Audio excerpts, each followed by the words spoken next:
ব্যাকরণের ক্ষেত্রে তালবস্য এবং দন্তস্ব এই দুইটার উচ্চারণে দুই রকম পার্থক্য দেখা যায়। যেমন আমরা বলি এস এইচ এর মতো যদি উচ্চারিত হয় তাহলে সেক্ষেত্রে আমরা তালবস্য ব্যবহার করব, আর এটা যদি এস এর মতো উচ্চারিত হয় মানে কিছুটা চয়ের মতো, তখন আমরা দন্তস্ব ব্যবহার করি।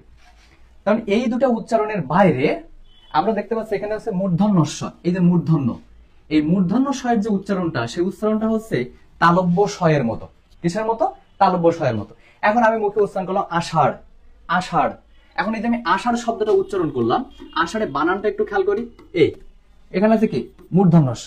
এখন এইখানে যদি আমি তালবস্য দিয়ে উচ্চারণ করি দেখবো আমাদের উচ্চারণে কোনো পার্থক্য হচ্ছে না, ওটাও কিন্তু আষাঢ় হয়ে গেছে।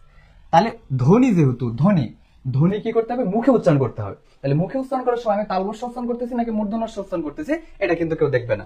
তার মানে তালব্য স এবং মূর্ধন্য স এই দুইটার উচ্চারণ একই, মুখে উচ্চারণ একই। যে কারণে মুখে উচ্চারণ করার সময় এই একটাকে বাদ দিয়ে রাখা হয়।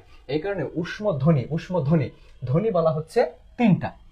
আর বর্ণ, যেহেতু এটা লিখিত রূপ দিতে হবে আমাকে, বর্ণের ক্ষেত্রে এই যে মূর্ধন্য স আছে এটাকে আলাদা করে বানানোর জন্য দেখানো হয়। এই কারণে আমরা বলে থাকি যে উষ্ম ধ্বনি বললে আমরা 3টা দিব, আর বর্ণ বললে কয়টা দিব? 4টা দিব। বর্ণের ক্ষেত্রে মূর্ধন্য সটাকে স্পষ্ট করে দেখাতে হবে। এটাই হচ্ছে আমাদের যে কনফিউশন প্রশ্ন ছিল প্রথমটা, সেটা।